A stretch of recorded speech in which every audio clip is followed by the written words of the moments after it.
شبیر ڈار پہلے آپ بتائیے گا آپ کے لیے بھی ذرا ڈیفرنٹ صورتحال تھی، رہنماؤں کو جانے دیا گیا، سلمان اکرم راجہ ہو، بیرسٹر گوہر ہو، ان کی ملاقات بھی ہو گئی، آج ذرا مختلف ماحول تھا، لوگوں کو آگے تک بھی آنے دیا گیا؟ جی شاذب صاحب، بالکل آج جو صورتحال تھی وہ انیوجول تھی۔ مجموعی طور پر اڈیالہ جیل کے باہر اور اندر جو ہے وہ صورتحال کسی حد تک خوشگوار تھی، اور پی ٹی آئی کے کارکنان کی بڑی تعداد میں آئے تھے۔ اڈیالہ جیل کے باہر چہل پہل تھی کارکنان کی، اور چونکہ آج تینوں بہنیں عمران خان صاحب کی آئی تھی، اس کے علاوہ پارٹی رہنما بھی آئے تھے، تو آج کسی کو روکا نہیں گیا۔ حالانکہ گزشتہ کچھ مہینوں میں ہم نے دیکھا، آپ نے بھی دیکھا کہ علیمہ خان رات دیر تک جو ہے احتجاجاً اڈیالہ جیل کے باہر بیٹھی رہی، لیکن آج ایسی صورتحال نہیں تھی۔ آج تینوں بہنوں کو ملاقات بھی دی گئی، اس کے علاوہ بیرسٹر گوہر خان، بیرسٹر سلمان صفدر، بیرسٹر علی ظفر اور نعیم حیدر پنجو تھا۔ باقی جو 5-6 وکلا جو کیس میں جو ہے کیس پلیڈ کر رہے ہیں، ان کو بھی اجازت دی گئی، اور کمرہ عدالت میں بھی جو ماحول تھا وہ بڑا خوشگوار تھا، کیونکہ آج بڑی تعداد میں جو ہے لوگ اندر گئے، اور عمران خان صاحب مسلسل جو ہے اپنے رہنماؤں اور اپنی فیملی کے ساتھ ڈسکشن میں مصروف رہے۔ رپورٹرز سے انہوں نے کوئی بات چیت نہیں کی، کیونکہ آج زیادہ لوگ اندر گئے تھے، زیادہ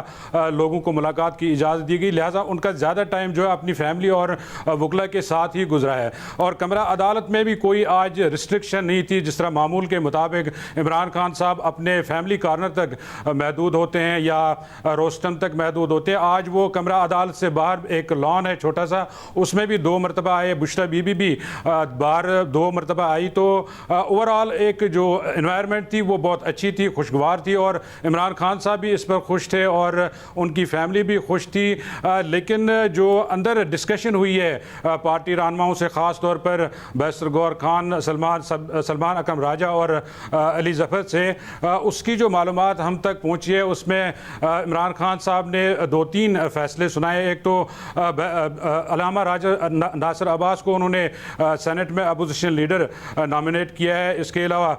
محمود خان اچکزئی کا بھی انہوں نے دوبارہ نام لیا ہے قومی اسمبلی میں اپوزیشن لیڈر کے لیے۔ اسی کے ساتھ انہوں نے جو ضمنی انتخابات کا تنازع چل رہا ہے، اس پر انہوں نے کلیئر موقف دیا ہے کہ میرا تو یہ موقف ہے کہ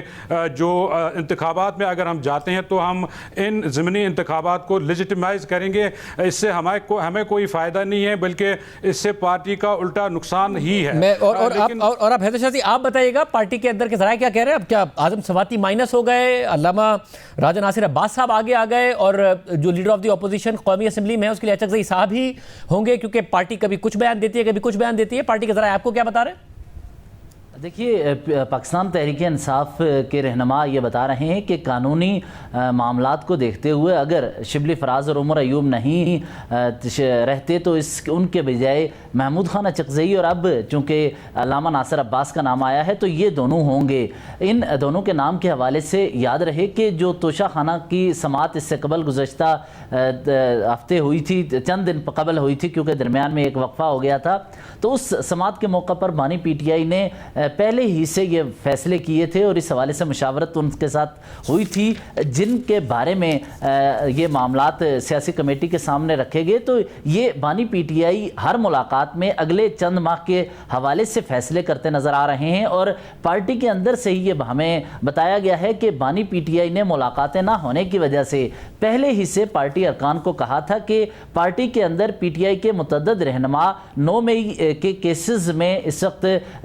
شامل تفتیش ہیں یا مقدمات چل رہے ہیں، تو ایسا نہ ہو کہ 9 مئی کی وجہ سے ان سب افراد کو سزائیں ہو جائیں اور دوبارہ ہمیں کسی نئے اپوزیشن لیڈر کی طرف جانا پڑے۔ اس نقطے کو دیکھتے ہوئے محمود خان اچکزئی اور علامہ ناصر عباس کا نام فائنل کیا گیا۔ اس دوران اعظم سواتی کا نام بھی درمیان میں آ گیا تھا، اور اعظم سواتی کا نام لے جانے والے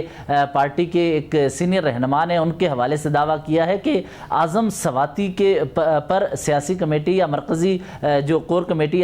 یا دیگر پارلیمانی کمیٹی ارکان ہیں ان سے کوئی مشاورت نہیں ہوئی تھی، تو یہ مشاورت کے بغیر نام ہوا تھا۔ لیکن بانی پی ٹی آئی کی جانب سے جو نام آ رہے ہیں، اس سے پارٹی کے متعدد رہنما یہ سمجھتے ہیں کہ بانی پی ٹی آئی کچھ اچیو کرنے کے لیے سیاسی طور پر اس طرح کے فیصلے کر رہے ہیں تاکہ محمود خان اچکزئی کے سیاسی روابط کو اپنے فائدے کے لیے استعمال کیا جائے۔